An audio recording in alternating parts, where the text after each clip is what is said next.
Hi people of tomorrow, selamat datang di Care Podcast, Clinical Awareness, Responsibility, and Education. Di episode kali ini kita akan membahas topik yang sangat penting dalam dunia forensik, yaitu Disaster Victim Identification atau DVI, dan juga peran penting forensik dalam tragedi kecelakaan pesawat. Ketika terjadi kecelakaan pesawat, proses identifikasi korban menjadi salah satu tahap yang sangat krusial. Namun seringkali tidak banyak diketahui oleh masyarakat. Bersama saya, Kenner Rizkianto, akan memandu jalannya podcast kita pada hari ini. Dan telah hadir bersama kita narasumber kita yang hebat, yaitu Dr. Anissa Anwar Mutaher, SHMH, MRIM, SPFM, CPM, MKes, SPM, FM. Tapi dokter, apa kabar dokter? Ya, baik. Sebelumnya saya mau mengucapkan terima kasih ya buat Asian Medical Student Association, ya BOSOA ya, dok. yang sudah mengundang saya di hari ini. Ya, terima kasih atas kepercayaannya ya. Ya dok. Ya, makasih. Mungkin sebelum kita masuk dokter ke topik kita pada hari ini, mungkin saya mau tanya dulu dokter. Kalau boleh tahu dokter, forensik itu apa sih dok? Ya, jadi kalau berbicara forensik, sebenarnya forensik itu suatu keilmuan ya, di dalam proses penegakan hukum, untuk membantu proses penegakan hukum. Jadi forensik itu banyak ilmunya, ilmu biologi forensik, kimia forensik, apalagi odontologi forensik, antropologi forensik. Jadi semua ilmu-ilmu ini dipakai untuk membantu proses penegakan hukum. Oh iya dokter. Jadi seperti itu ya dokter ya. Mungkin kita sudah akan masuk ke topik kita pada hari ini dokter, yaitu Disaster Victim Identification. Mungkin dokter bisa jelaskan dok, itu Disaster Victim Identification atau DVI itu apa sih dok? Ya, jadi DVI itu atau Disaster Victim Identification itu adalah suatu proses ilmiah ya, untuk mengidentifikasi korban bencana secara pasti ya, dengan menggunakan metode forensik yang diakui secara internasional ya. Jadi di dalam identifikasi ini ya tentunya tidak hanya secara mengenali saja gitu ya secara visual, tetapi mengidentifikasi itu secara pasti dengan proses ilmiah yang kita sebut identifikasi primer ya. Jadi ada 3 tuh, dengan menggunakan yang paling mudah dan tercepat itu sidik jari, akurasinya itu hampir mencapai 90 sampai 100%. Ya. Jadi besar ya dok ya? Ya, yang kedua itu pilihannya ada odontologi. Jadi odontologi itu dari identifikasi rekam dari gigi ya. Biasanya kalau orang Indonesia itu kalau rajin memeriksa gigi ya bagus ya, supaya ketika ada suatu proses seperti ini bisa jadi data pembanding ya, dengan citra ronsen pada gigi atau dental ya, seperti itu. Kemudian yang gold standar itu ya DNA. Gold standarnya dokter ya? DNA typing ya, biasa kita kenal sidik jari genetika seperti itu. Ya, ini menjadi gold standar. Di samping ada pemeriksaan yang dengan identifikasi sekunder, yaitu dengan data-data medis, misalnya riwayat-riwayat penyakit, ada bekas-bekas luka, ya, tato, seperti itu.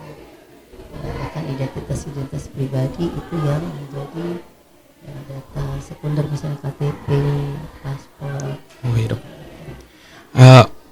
Dan di topik kita kali ini juga dokter, kita akan membahas tragedi kecelakaan pesawat dokter. Nah kalau boleh tahu dokter, peran forensik itu dalam tragedi kecelakaan pesawat itu dokter seperti apa dok? Ya, jadi karena Anda menyinggung tentang kecelakaan pesawat ya, saya teringat di tahun 2015 saya pernah satu bagian dari tim kecelakaan di Aviastar ya.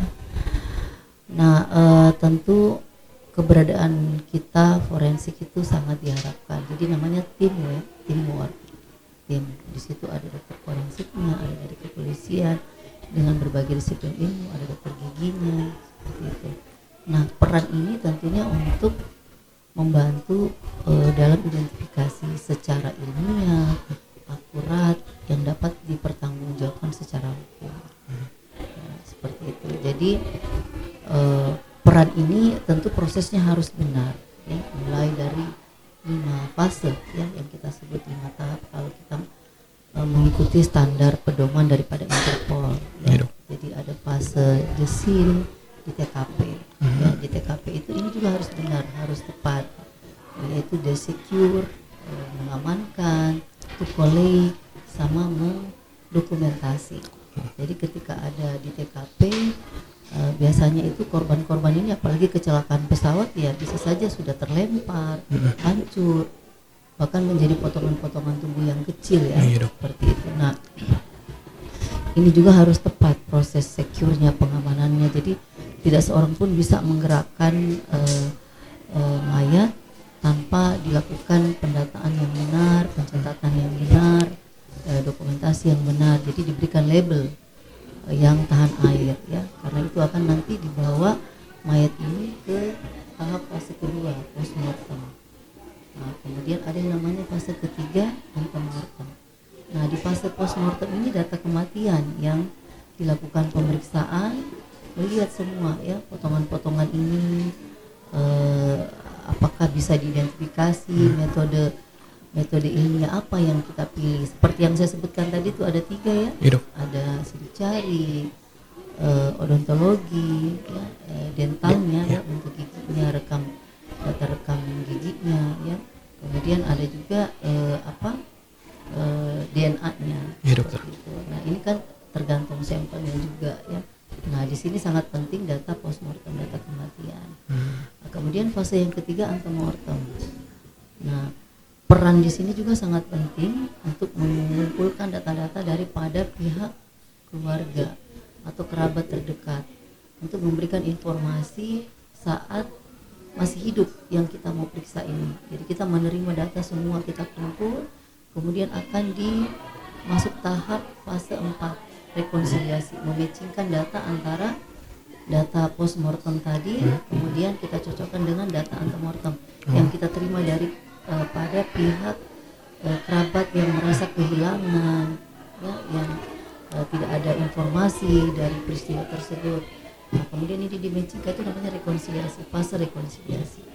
Dan tahap di rekonsiliasi inilah nanti ditentukan identitas seseorang berdasarkan prinsip yang 3 tadi itu, prinsip ilmiah tadi yang kita prioritaskan. Ini 3, sidik jari, DNA, atau dentalnya, giginya ya, giginya yang memungkinkan untuk harus diperiksa dengan secara baik-baik ya, karena ini kita tidak bisa mengidentifikasi seseorang itu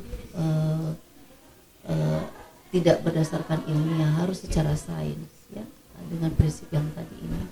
Nah, kemudian disinilah akan dicocokkan, kemudian dikeluarkan suatu identitas seseorang yang minimal 1 primer, kemudian kalau ada tambahan sekunder lebih bagus. Seperti itu. Jadi kalau lebih banyak datanya lebih bagus, itu lebih memungkinkan. Nah, kemudian di fase ketiga definitif kita akan mengevaluasi proses yang tadi, apa kekurangan, apa yang tidak bagus. Saya mau bertanya dokter, kalau misalnya ada tidak hal-hal atau faktor-faktor yang menyebabkan korban dari tragedi kecelakaan pesawat ini dokter susah untuk diidentifikasi atau tidak berhasil diidentifikasi dokter? Ya, jadi hal-hal yang membuat kesulitan ya kita dalam mengidentifikasi ya tentu pada saat kita fase postmortem tadi, kita menerima mayat dengan susah dikenali secara visual, kemudian dengan potongan-potongan tubuh yang kecil, ya, kemudian dengan mungkin sudah mengalami karbonisasi, bentuk arang terbakar, ya, seperti itu. Maka hal-hal seperti ini yang kadang-kadang kita membuat sulit. Namun demikian, tim DVI ini akan melakukan sesuatu yang optimal ya, dengan melihat apa yang kita dapatkan. Misalnya kalau dia sudah dalam bentuk terbakar, kita lihat bentuk, apakah dia bentuk jaringan, di situ ada tulang. Kalau misalnya ada tulang, ya kita akan kirim tulang tersebut untuk diekstrak inti sel yang ada di tulang tersebut untuk pemeriksaan DNA. Ya jadi gold standar itu memang DNA, cuman memang DNA agak mahal ya. Apalagi kalau kita kirim sampel di sana diolah lagi, ya butuh waktu lumayan lama dibanding sidik jari atau mematchingkan data gigi postmortem dengan data rekam radiologi gigi atau odontogramnya ya, pemeriksaan giginya di dokter gigi. Jadi gigi. seperti itu ya dok ya? Ya, jadi kesulitan itu yang membuat kadang-kadang kita harus memilih ya, lebih peka terhadap sampel yang kita lihat. Jadi kalau bentuk misalnya hanya potongan kepala, visualnya tidak bisa, masih ada bentuk giginya. Giginya ini yang kita ekstrak untuk ambil inti atau nukleus inti selnya. Di gigi itu karena gigi kan tahan terhadap suhu panas ya. Misalnya kalau kecelakaan pesawat itu kan terbakar ya. Iya dokter. Ada ledakan, ada kebakaran. Nah, biasanya hangus tuh, tapi gigi ini sangat kuat ya. 200 sampai 400 derajat Celcius ya, kurang lebih. Beberapa referensi ya sekitar 200 250 dia masih tahan. Jadi biasanya dipecah di gigi, ada inti sel itu yang diekstrak untuk diperiksa DNA-nya. Jadi tergantung sampelnya. Tergantung sampel lagi dokter. Kesulitan itu bisa dipecahkan dengan kita memilah. Apalagi kalau untuk sidik jari ya agak susah biasanya ya kalau kecelakaan pesawat, karena pesawat ini kan biasanya terjadi ledakan, benturan, kerusakan akhirnya pada garis-garis alur pada sidik jari yang ada. Baik dokter. Mungkin kita lanjut ke pertanyaan selanjutnya dokter. Tadi kan kita sudah membahas tentang tragedi kecelakaan pesawat dokter. Kalau misalnya di dalam bencana alam dokter yang seperti gempa bumi, tsunami atau kebakaran massal, itu apakah DFI ini masih diterapkan dokter atau ada cara lain atau ada tahap lain dok? Jadi disaster victim identification memang memiliki gold standar ya. Dengan prinsip yang tadi itu, ketika memutuskan suatu identifikasi ya menggunakan 3 tadi ini salah satunya. Baik tsunami maupun gempa bumi atau seperti kayak di Palu kemarin ya. Iya dok. Nah, itu saya juga salah satu tim, bagian dari tim. Jadi memang antara tsunami dengan gempa bumi tentu penampakan sampel postmortemnya itu berbeda ya. Biasanya kalau gempa bumi itu kan ada tertimbun ya, mayat-mayatnya ya, biasanya jaringannya masih utuh. Nah kalau jaringannya masih utuh ya kita ambil sepanjang selnya masih bisa diidentifikasi, itu biasa kita kirim jaringannya. Tapi kalau sudah misalnya membusuk kemudian terjadi degradasi, kita curigai kerusakan sel, ya yang kita cari potongan tulangnya kita kirim untuk mengidentifikasi DNA. Tentu harus ada data pembanding dari keluarga ya. Makanya ada yang namanya fase antemortem tadi, karena biarpun kita mau periksa kalau tidak ada data pembandingnya kan kita mau cocokkan nanti data profiling DNA daripada korban dengan pihak keluarga yang merasa kehilangan, itu akan dicocokkan seperti itu. Nah kalau sama juga kalau tsunami ini kan berarti hempasan air ya. Tentu korbannya basah, maka basah ini akan memicu mudah terjadinya pembusukan. Nah jadi kalau terjadi pembusukan biasanya darah agak susah kita ambil. Biasa jaringan atau tulang yang kita andalkan untuk mengirim sampel ya. Gold standarnya kembali lagi DNA seperti itu. Karena kalau odontologi ya kalau dari visual daerah wajah masih ada, gigi masih ada, ya itu kita pakai. Jadi kita melihat situasional sampel yang ada ini seperti apa. Kemudian mengumpulkan sebanyak mungkin data-data daripada data antemortem dari pihak keluarga. Nah, tentunya data antemortem ini yang kita ambil data yang paling terakhir. Misalnya dia punya hanya data anak-anak, sementara waktu dia data yang hilang ini terakhir ternyata dia sudah dewasa, ya tidak mungkinlah data foto anak kecilnya yang diambil ya. data ini pasti karena ada perubahan tuh kalau misalnya bentuk gigi penambahan struktur gigi ya. Tentu data terakhir dia yang lebih kita ambil datanya seperti itu untuk mematchingkan nanti pada fase rekonsiliasi ya seperti itu. Ya, Dok. Mungkin kita akan lanjut saja dokter. Di sini kami sudah mengumpulkan beberapa pertanyaan di akun Instagram kami dokter, dan di sini ada 5 penanya dari mahasiswa-mahasiswa. Dan di sini dokter, saya izin membacakan yang pertanyaan pertama dokter. Iya. Di sini dia tanya, Dok, apa saja tantangan teknis terbesar dalam proses identifikasi korban kecelakaan pesawat, dokter? Iya. Kalau tantangan teknisnya ya kecelakaan pesawat itu biasanya jumlah korbannya itu bisa banyak bisa sedikit ya. Jadi kalau banyak itu biasa kita dapat tekanan juga. Tantangannya itu bagaimana kita melakukan identifikasi itu cepat ya. Tapi prinsip kita adalah bukan hanya cepat tapi bagaimana tepat di dalam mengidentifikasi ya. Jadi ada istilahnya itu better to delay than to misidentify. Jadi kalau kita disuruh memilih lebih baik terlambat daripada salah identifikasi. Seperti itu. Jadi proses inilah yang kadang-kadang kita itu menunggu data dari TKP dikumpul sebanyak-banyaknya ya. Kemudian itu data postmortem kita periksa, kemudian kita menunggu juga data dari pihak keluarga untuk kita matchingkan seperti itu. Jadi tantangan yang lain ya itu tadi bentuk-bentuk potongan tubuh yang kecil, terbakar, sulit diidentifikasi. Maka kadang-kadang ini yang membuat kita bekerja keras ya. Ditambah stresor dari tekanan keluarga, pengen cepat ya. Karena mungkin berpikir ini harus cepat dikuburkan seperti itu. Ya biasanya kita kalau sudah dapat tantangan seperti itu ya maka kita muncul biasa tantangan emosional ya. Ya, jadi biasanya kita ya kalau saya selama ini menjalani seperti itu ya selalu bersikap profesional, fokus terhadap tugas ya. Kemudian kita bekerja secara tim supaya semua pekerjaan itu tidak terasa berat. Kita berbagi teamwork, kita dapat dukungan psikologis ya. Ketika kita selesai bekerja ya kita berdiskusi. Kadang-kadang kita diskusi, oh ya tadi dapat temuan itu, iya ya, oh ya, ini kita lihat kembali lagi seperti itu ya. Kemudian coping mekanisme pribadi ya, itu maksudnya biasanya kita kalau selesai memeriksa dengan menghadapi tantangan itu, ya kita bawa dengan sholat, kita minta petunjuk sama yang di atas ya.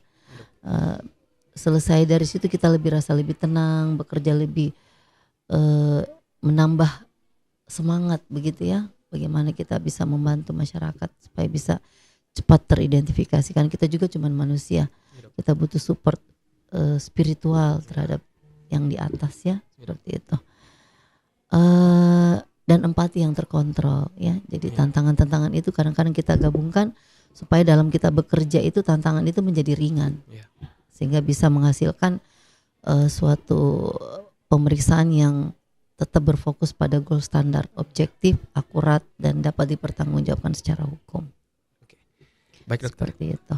Jadi lanjut ke pertanyaan kedua dokter. Iya. Di sini pertanyaannya itu, dalam situasi di mana identifikasi tidak mungkin dilakukan secara pasti, apakah ketidakpastian harus disampaikan secara penuh kepada keluarga karena bukannya keluarga memiliki hak untuk mengetahui semua data yang bersangkutan dengan korban, atau disederhanakan demi stabilitas emosional dokter? Iya. Biasa saya merangkum sedikit mungkin ya, pertanyaannya itu ketidakpastian karena mungkin pihak keluarga lama menunggu ya. Iya dok. Ya, kami itu dalam proses DVI ya waktu juga penting, tapi ketepatan jauh lebih penting ya. Sehingga itulah yang kadang keluarga merasa tidak pasti. Padahal kita bekerja karena ingin menghasilkan suatu proses yang objektif, ilmiah yang dapat dipertanggungjawabkan. Makanya kadang-kadang terasa lama bagi pihak keluarga. kita biasanya memberikan edukasi ya, bahwa kami menunggu dulu ya, misalnya dalam olah TKP juga ternyata belum selesai, ya kita menunggu itu juga ya, karena data itu makin banyak kita kumpul, kita analisis, kemudian dimatchingkan dengan data postmortem, baru kita cocokkan, dengan itu bisa kita memutuskan dalam proses fase rekonsiliasi, menegakkan suatu identitas seseorang seperti itu. Nah, ketika waktu yang memang kita anggap sudah cukup karena TKP sudah selesai, postmortem analisis sampel sudah kita lakukan dan memang tidak ada kepastian, biasanya kita akan memberikan ke pihak keluarga informasi bahwa data kita sangat minim, tapi bukan berarti kasus ini di close ya. Jadi istilahnya data tetap disimpan, nanti ketika sewaktu-waktu ternyata ada tambahan, biasanya kan data pembanding sampelnya yang tidak ada. Ya gimana kita mau menentukan identitas seseorang kalau data sampel pihak keluarga untuk ini tidak ada? Ya tentu kita tidak bisa menentukan kalau untuk gold standar DNA ya, seperti itu. Jadi biasanya kita tahan tapi kasus tidak di close. Sewaktu-waktu bisa dibuka seperti itu. Jadi penyimpanan data itu sangat tetap dijaga, waktu dan kerahasiaannya seperti itu, untuk ketika itu diperlukan itu akan dibuka kembali ya, karena ini kan kalau dia bersifat publik, sepanjang pihak keluarga tidak keberatan itu kita akan buka rilis seperti itu. Baik dokter, di sini ada pertanyaannya lagi dok. Bagaimana dokter menghadapi tekanan emosional saat bekerja dengan korban massal dok? Ya tadi sempat saya cerita ya, tekanan emosional ya. Itu lagi tadi, kita selalu bersikap profesionalisme, kita bertugas sesuai, bekerja dengan target tugas, bagaimana kita mengidentifikasi secara ilmiah, seobjektif mungkin, kemudian melakukan pekerjaan itu secara teamwork ya, kerja tim ya, kemudian kita juga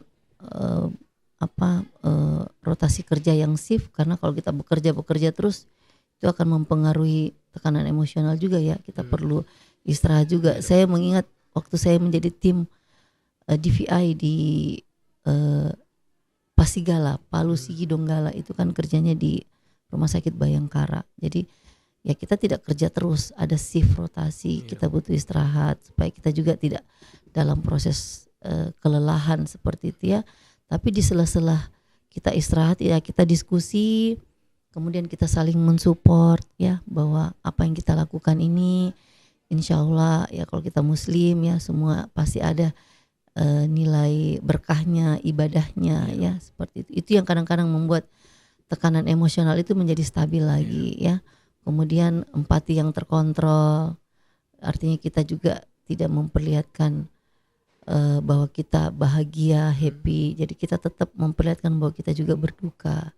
Kita bisa merasakan, tapi kita tidak terikut kemudian melupakan sikap kita yang objektif tadi. Tetap profesional. Seperti itu. Dan itu sempat saya rasakan waktu di Palu Sigi Donggala itu ya, karena saya kan orang di sana. Ya, jadi yang datang itu teman, dia udah panik, butuh ini. Saya bilang sabar, kita tetap akan berusaha ya, sesuai dengan pasal Undang-Undang Kesehatan yang terbaru sekarang kan, di pasal 17 2023 itu kan ada pasal 157, bagaimana setiap ada kematian harus diketahui sebab kematian, harus ada upaya ya. Upaya berarti upaya optimal ya, untuk mengetahui sebab kematian dan identitasnya seperti itu. Baik dokter. Jadi mungkin kita lanjut ke pertanyaan yang ketiga. Di sini pertanyaannya dokter yaitu, jika dokter hanya diberikan fragmen kecil tanpa ciri khas makroskopik dengan potensi kontaminasi tinggi di TKP, indikator apa yang cukup kuat bagi dokter untuk menyatakan ini jaringan manusia? Dan di titik mana dokter memilih untuk menunda keputusan daripada mengambil resiko kesalahan dokter? Iya, oke. Ya, jadi fragmen tubuh itu potongan-potongan tubuh yang kecil ya, maksudnya. Jadi biasanya itu memang agak susah fakta realita di lapangan untuk menentukan ini manusia atau tidak. Nah, pendekatan ini yang kita gunakan secara sains ilmiah ya. biasanya kita kalau secara makroskopik ya itu kita susah. Tapi ada ilmu lain yang bisa kita dibantu dengan ilmu mikroskopik ya, melihat secara mikroskopik histologinya ya, dari susunan susunan sistem dari Havers, kanal Haversnya itu kita lihat dia biasanya sistem Haversnya itu tersusun teratur ya. Tapi kalau dia hewan dia lebih tidak teratur ketika kita melihat di bawah mikroskop. Jadi ini salah satu pegangan kita untuk melihat apakah jaringan yang ini potongan manusia atau bukan ya. Ya tentu nanti akan dihubungkan dengan data antemortem juga ya. Apakah ada misalnya anjing atau kucing, biasa kan begitu ya, dibawa anjing, kucing. Tapi kan kalau dalam kecelakaan pesawat membawa binatang-binatang ini juga agak ini ya, dibatasi. Nah itulah biasa tingkat kesulitan tantangan yang tadi pertanyaannya itu ketika antara pesawat dengan kecelakaan pesawat dengan kecelakaan gempa bumi atau tsunami. Itu namanya open disaster dengan close disaster. Kalau close disaster itu pesawat, dia kan udah ada data tuh. Ya, data seperti itu. Nah, biasanya data-data ini kita hubungkan semua, tapi gold standarnya ya tetap DNA seperti itu. Jadi fragmen-fragmennya ini kita pilah ya, kita lihat kira-kira kalau jaringannya ini kita. Nah, biasanya kalau sudah DNA, profiling DNA itu sudah jelas pasti ya, sepanjang ada itu bisa kebaca. Sepanjang inti sel nukleusnya masih bisa diekstrak seperti itu. Iya, dokter. Mungkin kita lanjut ke pertanyaan selanjutnya, dokter. Iya. Di sini dia bertanya, Dok, dalam situasi bencana massal, bagaimana prioritas antara kecepatan identifikasi dan akurasi dapat dipertahankan tanpa mengorbankan salah satunya, dokter? Iya, jadi di dalam proses identifikasi kita bukan berbicara cepat ya, Iya, Dok. tapi akurat, ilmiah itu menjadi patokan kita ya. Di sisi lain ya kita bekerja juga punya target ya, harus cepat. Tapi di dalam memutuskan suatu identitas, maka itu harus akurasinya tinggi. Maka akurasi yang tinggi itu ya kita memilih di antara tiga tadi itu penilaian ilmiahnya secara objektifnya, yaitu sidik jari, odontologi dengan DNA ya. Odontologi itu dari gigi dentalnya, bentuknya, dari data rekam medik odontogramnya seperti itu. Jadi tidak ada yang dikorbankan di sini ya. Kalau tim DVI itu bekerja secepat mungkin, seakurat mungkin. Jadi kalau dia disuruh memilih ya dua-duanya dipilih, tapi yang paling menjadi patokan adalah harus akurat. Dengan prinsip yang tiga tadi itu. Yang primer ya, ditambah dengan data-data kematchingan di sekunder ya, tapi tetap menjadi gold standar yang salah satu di antara tiga tadi itu.